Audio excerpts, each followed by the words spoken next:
someone want to open? I will. Unless Wendy, you want to? Heavenly Father, thank you so much for us all being here to gather here to worship you today. And please be with our teacher, and we soak in your knowledge, and we praise you for all being together today. Amen. Amen. All right, so last 2 weekends ago, we looked into briefly Assyria as we go into the book of Isaiah. So Assyria went through basically three stages or three periods of growth and strength. Does anybody remember what period Assyria was in when they conquered Israel? Well, what were the three periods? What were they called?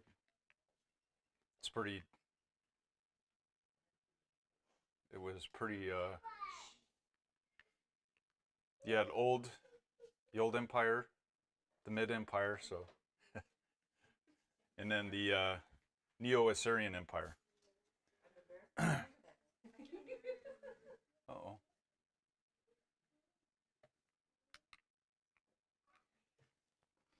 So were the Assyrians nice people or a nice military? No. Where did the projector go? What? Kind of seems like they're a lot worse than us, but we're no better. So they were a smart civilization. They advanced in architecture, but they were also a very they were considered a warrior culture. So their military was brutal, and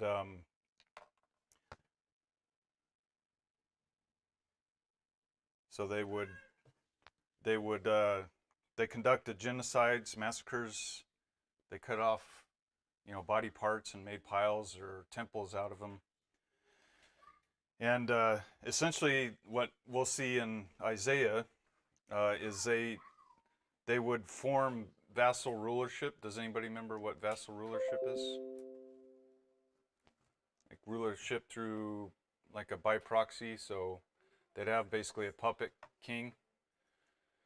So they would set up a vassal rulership through three stages. The first stage was through military might, through intimidation, and through then they would institute an annual tribulation or tribute that they would use to fund their auxiliary troops.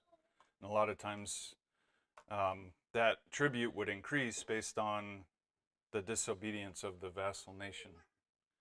And then if a vassal state would revolt, then they would replace their king and with one more in line with Assyrians' rulership. And then if any further sign of anti-Assyrian activities existed, they would remove the vassal king and all their political leaders, and they would make them, whatever nation they're conquering, basically a province under the jurisdiction of Assyria. So it would basically become an extension of the nation of Assyria. So as we'll read, Israel went through all three of these stages, while Judah only suffered through the first stage.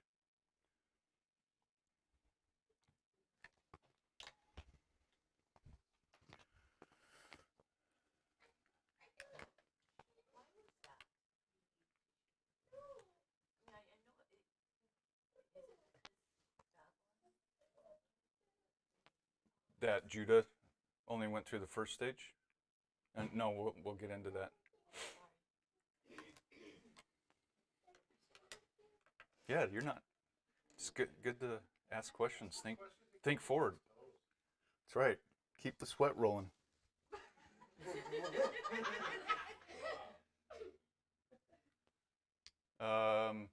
Let's see. Let's move forward. All right. So Isaiah It was during the Neo-Assyrian Empire, that Isaiah was born. So at this time, Jeroboam II was advancing Samaria and expanding Israel's borders, and Uzziah was also serving as Jerusalem's most powerful king since Solomon. And we looked at we'll get into kind of the contrast here briefly between Israel and Judah and their attitudes. So we'll skip forward here, and we'll get in. So in chapter 1 of Isaiah, it lists, it gives us an idea of what time period that Isaiah was a prophet. In chapter 1, verse 1, it says, "The vision of Isaiah, the son of Amoz, concerning Judah and Jerusalem, which he saw during the reigns of Uzziah, Jotham, Ahaz, and Hezekiah, kings of Judah." So we have this indicator of what time period this is. So I want to briefly look at the state of Israel and Judah during the time of these kings' reigns. So the first one listed was Uzziah, or also referred to as Azariah. So he was the king of Judah from 791 to 739 BC, or roughly thereabouts. So let's read. Someone want to read 2 Kings 15? We'll break it up.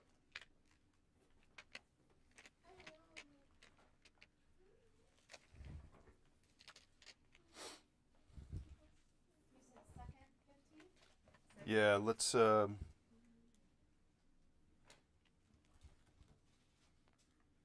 So actually, someone just want to read verses 1 through 7 right now? Volunteer to read? Sarah? In the 27th year, Jeroboam, king of Israel, Azariah, son of Amaziah, king of Judah, became king. He was 16 years old when he became king, and he reigned 52 years in Jerusalem, and his mother's name was Jecoliah of Jerusalem. And he did right in the sight of the Lord according to all that his father Amaziah had done. Only the high places were not taken away. The people still sacrificed and burned incense on the high places. And the Lord struck the king so that he was a leper to the day of his death. And he lived in a separate house, while Jotham, the king's son, was over the household, judging the people of the land. Now the rest of the acts of Azariah and all that he did, are they not written in the book of Chronicles of the kings of Judah?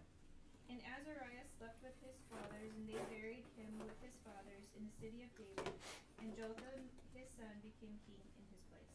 Okay, so Azariah did right by the sight, or in the sight of the Lord, but he did not remove the high places. So the high places were a typical form of worship of the surrounding pagan nations. Because they were nomadic in nature. I remember when I was in the military, we go to Chile, and that was similar in how they worship. They would have set up shrines on the mountainsides, because a large portion of Chile is still nomadic. And then, of course, when you get drunk sailors on horses, and you plow through some of the shrines, you don't, the locals don't tend to like you very well. Yeah, ambassadors of America. So similar, that was how the surrounding nations in Israel would worship, and they eventually they inherited. Actually, let's look at First Kings chapter 10. Go ahead, Pastor. Yeah, we just going through Judges recently. We saw the same thing in the terms groves and Asherim. Mm-hmm. Yeah. Just to remind you. Where are we at? 1 Kings 10.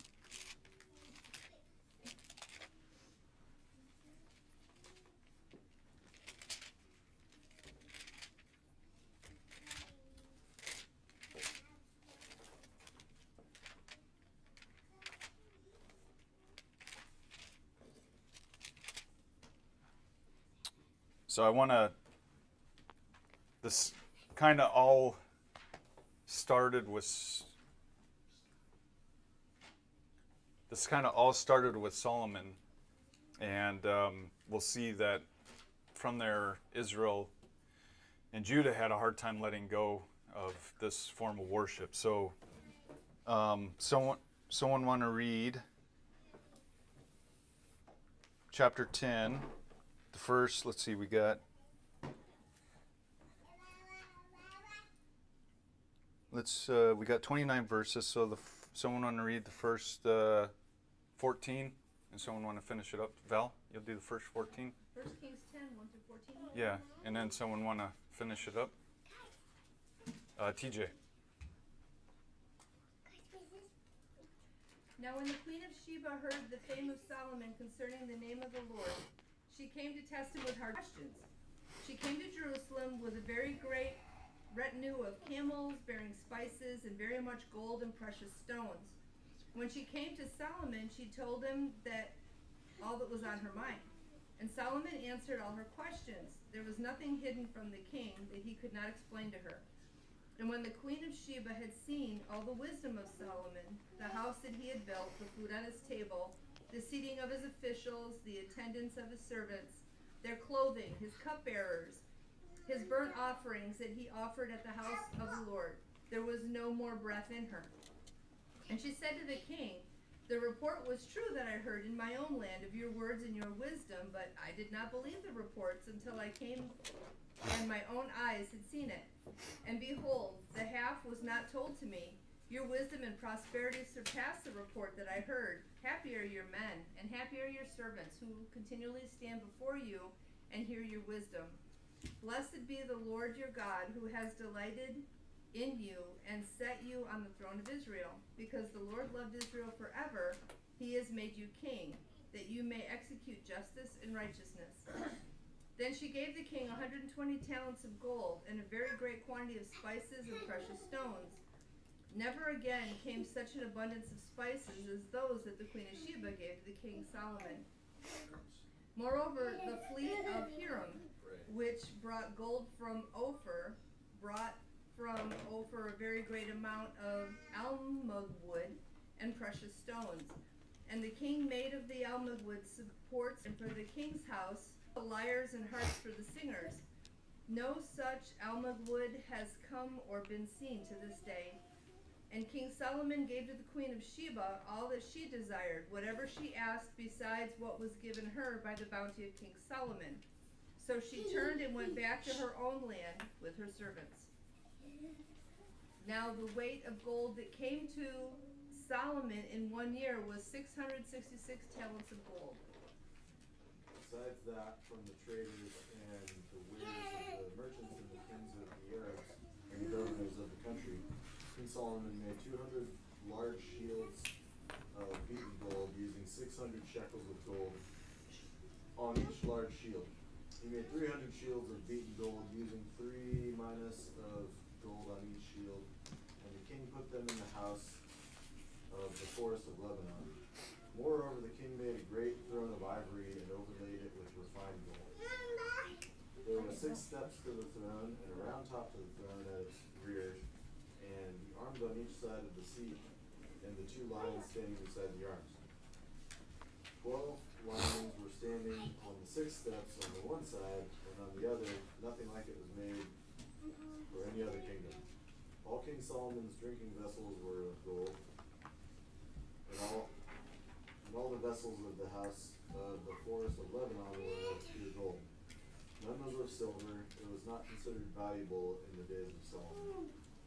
For the king had at sea the ships of Tarshish with the ships of Hiram. Once every 3 years, the ships of Tarshish came bringing gold and silver, ivory, and apes and peacocks. So the king Solomon became greater than all the kings of the earth in riches and in wisdom. All the earth was seeking the presence of Solomon to hear his wisdom, which God had put in his heart. They brought every man his gift, articles of silver and gold, garments, weapons, spices, horses, and mules so much year by year. Now Solomon gathered chariots and horsemen, and he had 1,400 chariots and 12,000 horsemen. And he stationed them in the chariot cities and with the king in Jerusalem. The king made silver as common as stones in Jerusalem, and he made cedars as plentiful as sycamore trees that are in the lowland. Also, Solomon's import of horses was from Egypt and Kue, and the king's merchants procured them from Kue for a price. A chariot was imported from Egypt for 600 shekels of silver, and a horse for 150. And by the same means they exported them to all the kings of the Hittites and the kings of the Arameans. Okay. So obviously, we know from our studies that Solomon is obviously blessed, right? More so than, it says among men he was the most wisest. And was Israel fat and rich and wealthy during this time? They were.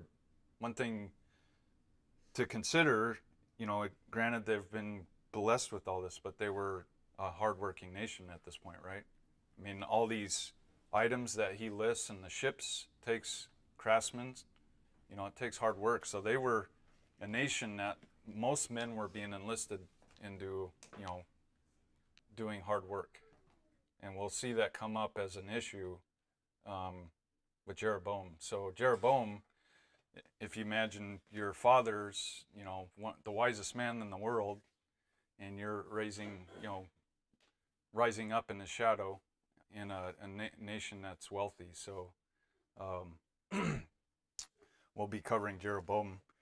So Solomon, with all his wisdom, obviously isn't as smart as, he's a man at heart. So continuing in chapter 11, now King Solomon loved many foreign women, along with the daughter of Pharaoh, Moabite, Ammonite, Edomite, Sidonian, and Hittite women.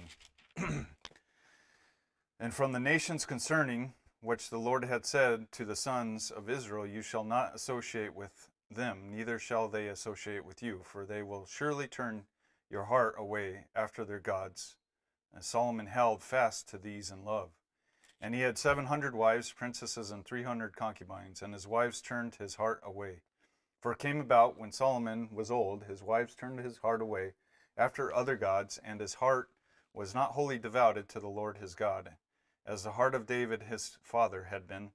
For Solomon went after Ashtaroth, the goddess of the Sidonians, and after Milcom, the detestable idol of the Ammonites. And Solomon did what was evil in the sight of the Lord, and did not follow the Lord fully, as David his father had done. So then Solomon built a high place for Chemosh, the detestable idol of Moab, on the mountain which is east of Jerusalem, and for Melech to the detestable idol of the sons of Ammon.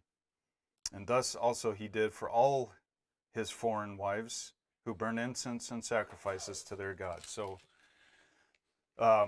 Solomon established, especially with his wealth and wisdom and motivation, it doesn't say much about these high places, but they were probably pretty significant. And then these high places become a stumbling block for both Judah and Israel. So both Israel and Judah were mimicking the practice of the surrounding nations, and where they worshipped, and anybody willing to be established as a priest. So they no longer used Levites to, present and sacrifice in the temple. They would enlist anybody willing to do that job. They became lazy in their worship. So, obviously according to the law, God had established a certain priesthood, a pattern of worship in a single location. And Israel started becoming lazy in this regard. So why was, even though even though Azariah was listed as a righteous king, why was he essentially punished for Israel, or sorry, Judah's mistakes? That's right.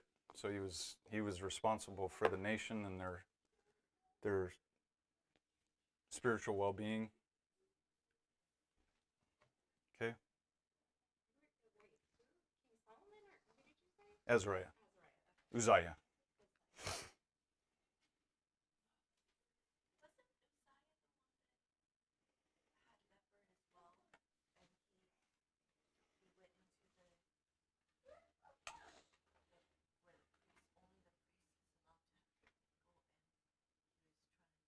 Yeah, he tried to do it his own, worship in his own manner. Yep.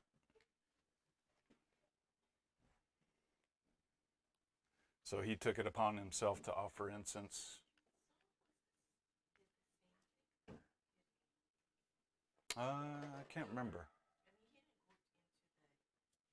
The temple wasn't built at that time.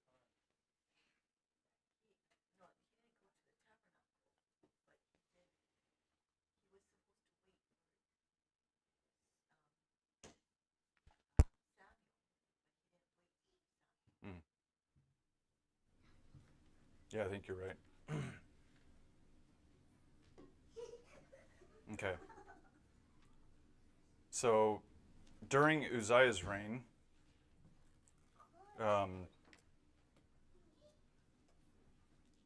actually prior to Uzziah's reign,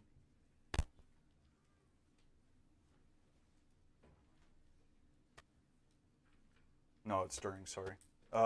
So then we have, in Israel, we have Jeroboam the second and Zechariah. So in 2 Kings 15, so we looked at Judah, which Judah at this time is struggling with the high places, worshiping idolatry. So then, so Jeroboam, 2 Kings 15. I'm sorry, could you say that address again, please? 2 Kings chapter 15, 8 through 9. Is it hot in here, or is it just me?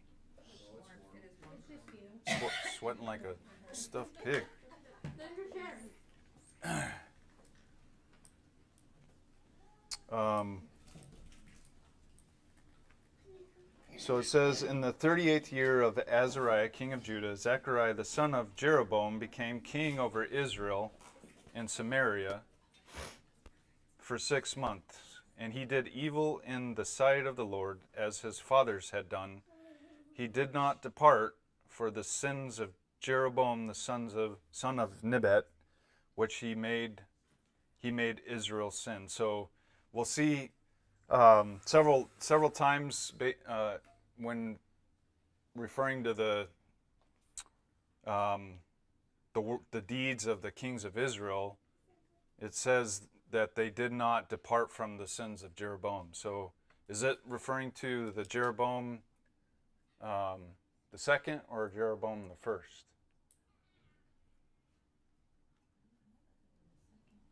Yeah, 2 Jeroboams. It gets kind of confusing.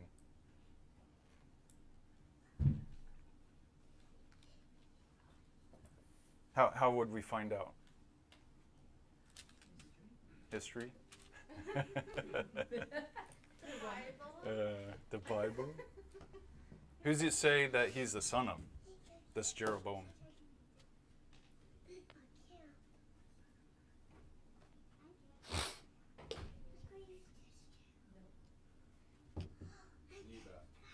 Nebat. Okay.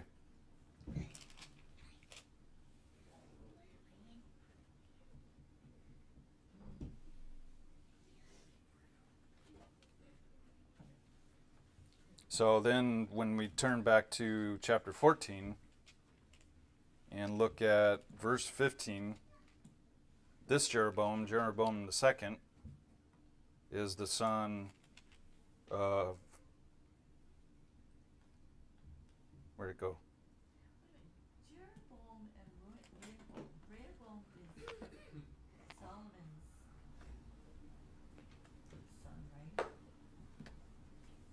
Yes. I think so. And this Jeroboam, So Jeroboam the second is the son of Jehoash. So the Jeroboam that it lists of this that it accuses these other kings of being or mimicking or practicing the same sins of Jeroboam. Jeroboam and Nebat, or son of Nebat, was the Jeroboam the first. What was the sin that Jeroboam the first did? Why is it so great that it's referred or compared or recalled to? he set a high place in Dan, I think. And wasn't he the guy that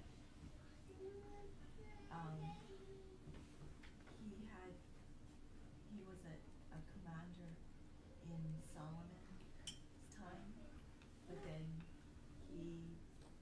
God prophesied to one prophet that Solomon's son would only have that because of Solomon's sin that he turned his heart against God, he was gonna tear the kingdom and let his commander have Israel, but for the sake of David,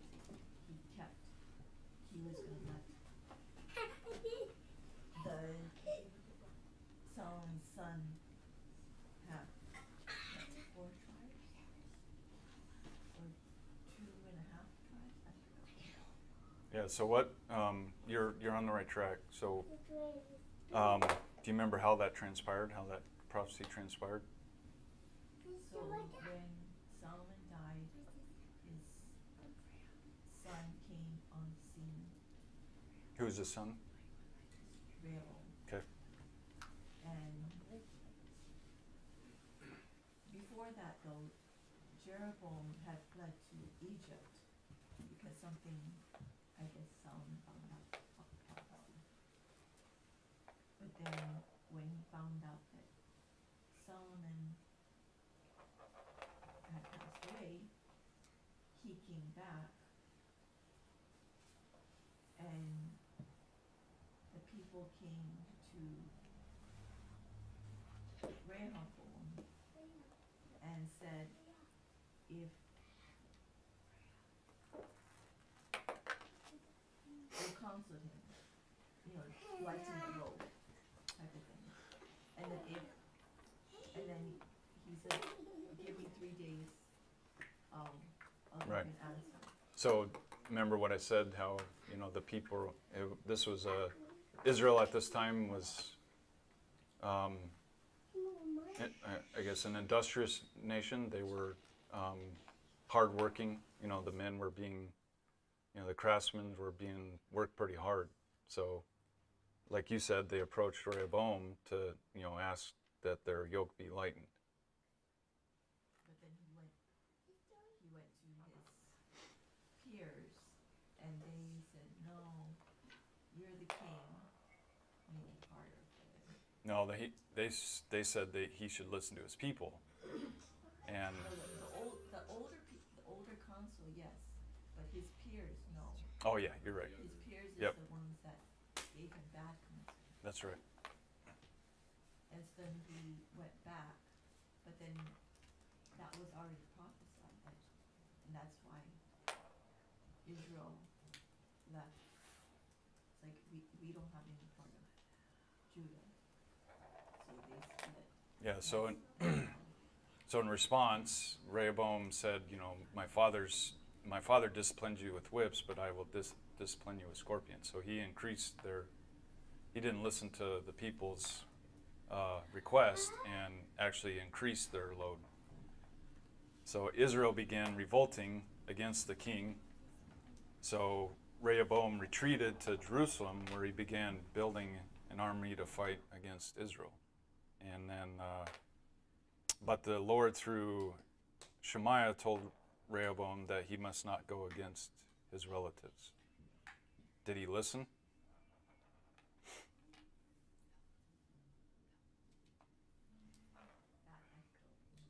He did. So he listened to Shemaiah.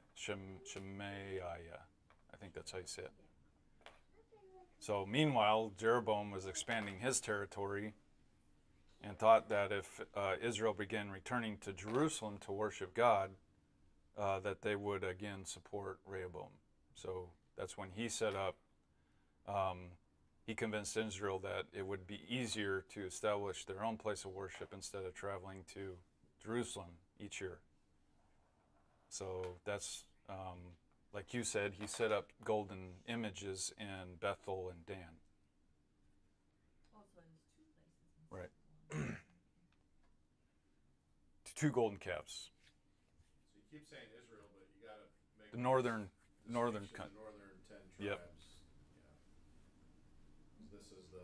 So this is the essential split of The treachery and political manipulation that we see today is nothing new. That's exactly what led to the split of Israel. right.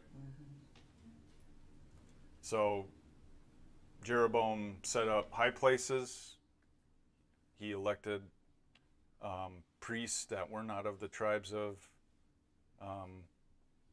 Levite to offer or to perform the duties of the priest, and he also started establishing pagan holidays. One large pagan holiday. And what time is it? I got 5 minutes. So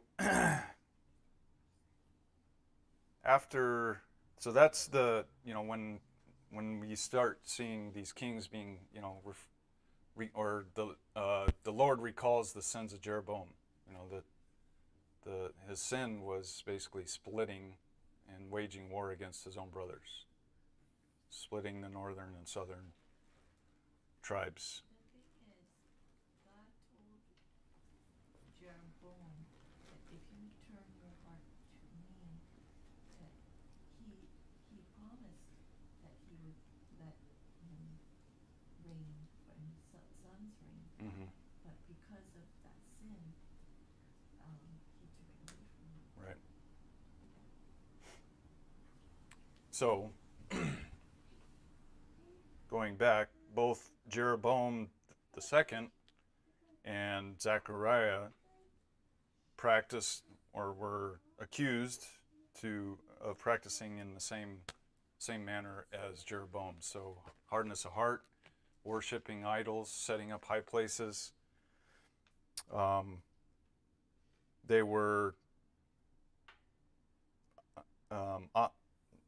They were neglecting the common folk, neglecting the lower and middle class people. The separation between the political leaders, religious leaders, and the common folk, that gap started becoming larger and larger.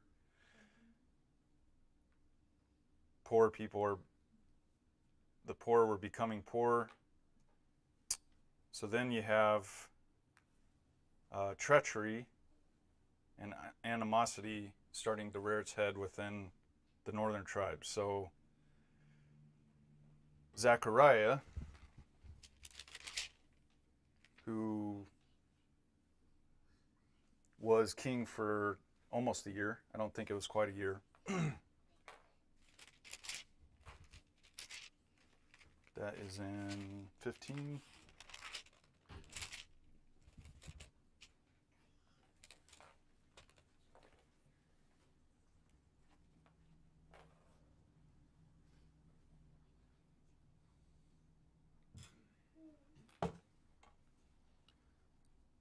So then we have, I think, let's see, 1, 2, 3, 4 kings after Zechariah that start assassinating the prior kings. So Zechariah is essentially assassinated by Shallum, who was a captain in his army, in the northern tribe's army.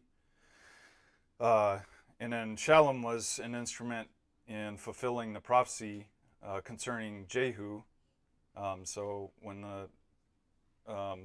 the Lord said that Jehu's line would end, because Zechariah was of the lineage of Jehu, Shallum, when he assassinated Zechariah, completed that prophecy. Does anybody remember what Jehu had done? So Jehu had commanded, was commanded to end the line of Ahab. And he did so, but he didn't stop there. So he went basically nuts, off the rails, and killed Ahaziah, king of Judah, and his worshippers. And he also slaughtered a ton of Baal worshippers. So he followed the Lord's commandment initially, and then went overboard with it. And the Lord punished him for that.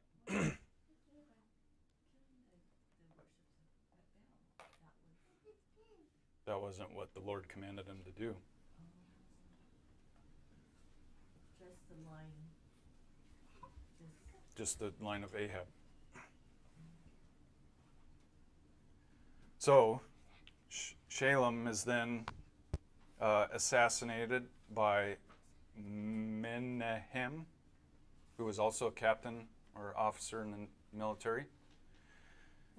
He was ruthless, so he would cut open the bellies of pregnant women and, practice similar methods of the Assyrians. And then, sorry. It's Sorry that it's I'm the truth. giggling. It's a gross Yeah. reaction that I giggle. Sorry. Uncomfortable. And then after him came Pekahiah, who was Menahem's son. And then Pekah, who was also an officer in the army, came after Pekahiah. And I can't remember if Pekah, did he...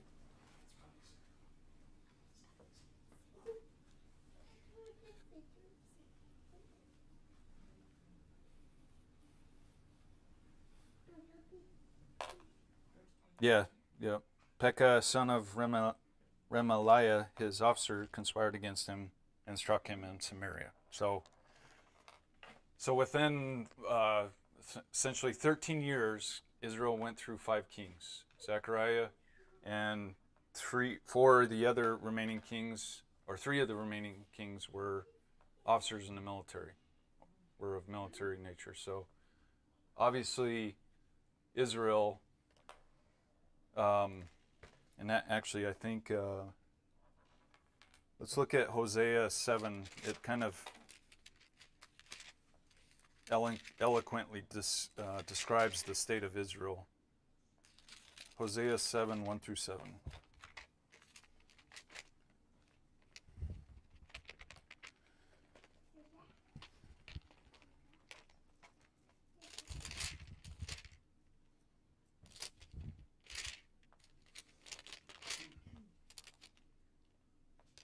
It says, I'll read it.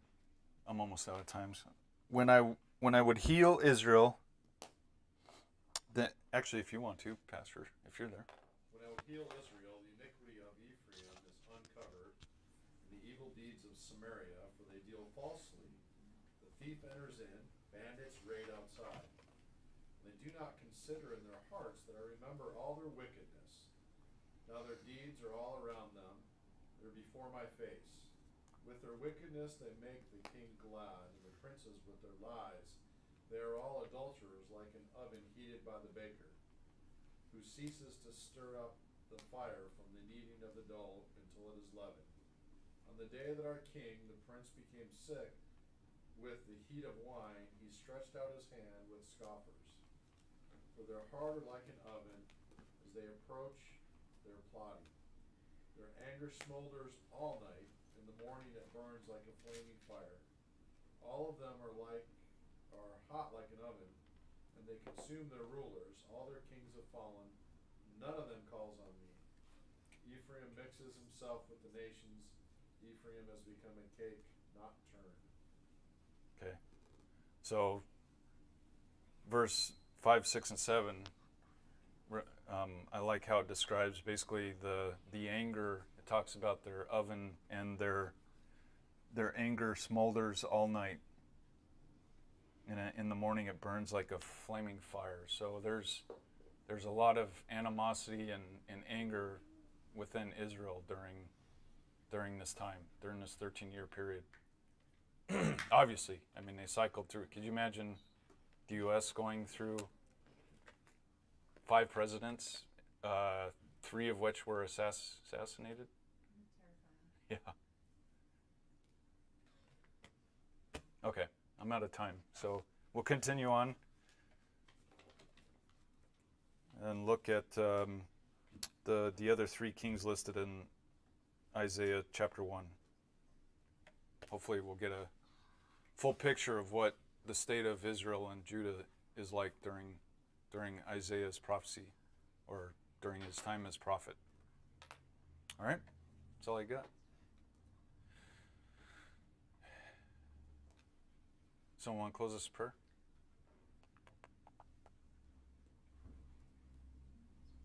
I always feel weird praying after I've just taught. Megumi, would you mind? Dear Father, thank you so much for this lesson. Please help us to turn our hearts to you and draw closer to you as the time approaches of your return. Please help those that are sick in the hospital, and those that are traveling. Please bring them home safely. Thank you so much for those that